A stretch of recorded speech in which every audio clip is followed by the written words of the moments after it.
Salut à tous, c'est Léo, donc je suis ravi de vous retrouver pour vous parler comme convenu d'une formation que je viens de terminer, une formation sur le portrait. Le portrait, c'est quelque chose de particulier puisque vous voyez, je sais que vous voyez énormément de choses sur Internet qui sont satisfaisantes à regarder, qui sont jolies à regarder, mais elles ne sont pas toutes construites de la même façon et travaillées de la même façon. L'objectif de cette formation, c'est de vous donner une structure, une méthode pour que vous soyez capable à la fin de cette formation, de dessiner votre premier portrait, un portrait dont vous soyez satisfait, dont vous soyez fier, c'est quand même très important, sans utiliser de techniques de reproduction type quadrillage mise au carreau ou type calque. Je sais ce que vont se dire beaucoup d'entre vous, je n'ai pas la technique suffisante, je n'ai pas les bases pour réussir ce type de travail. En réalité, il ne s'agit pas seulement de technique de dessin, mais il s'agit d'observation avant tout. Il y a trois choses qui font à mon sens un bon portraitiste. Et en premier lieu, c'est l'observation. Il y a des techniques, des méthodes qui vont vous permettre justement d'observer différemment et de dessiner en fonction de ce que vous avez observé. Il y a une deuxième chose très importante, c'est comprendre ce que vous dessinez.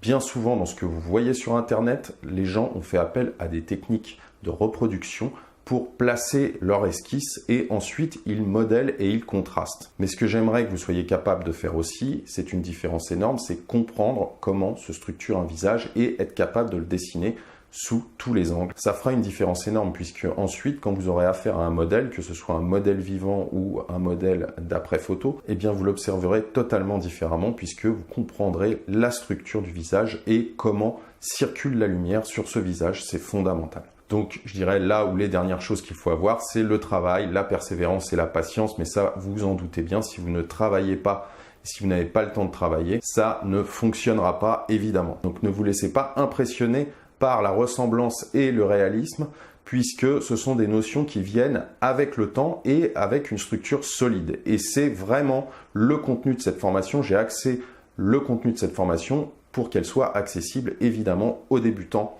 et aux gens qui ont un niveau intermédiaire. Voilà, donc tout de suite, on en regarde quelques extraits et le programme, c'est parti. Dans le module 1, on commence par voir les outils indispensables et la gestuelle à adopter pour bien travailler. Puis, nous allons voir comment construire et dessiner un visage de face et de profil le plus simplement possible. Nous passerons ensuite à la perspective en utilisant la même méthode pour dessiner un visage de 3/4. Puis, nous verrons ensuite comment construire un visage sous différentes vues à partir d'un modèle et d'exemples concrets.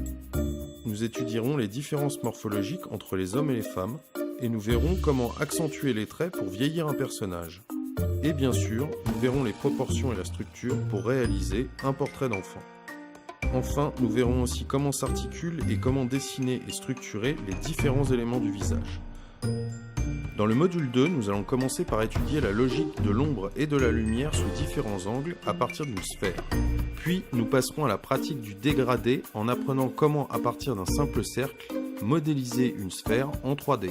Nous verrons ensuite comment modeler et contraster un visage en détail à partir des structures vues dans le module 1.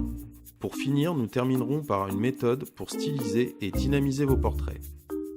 Dans le module 3, nous allons voir comment dessiner un portrait d'après-modèle sans avoir recours à des techniques de reproduction.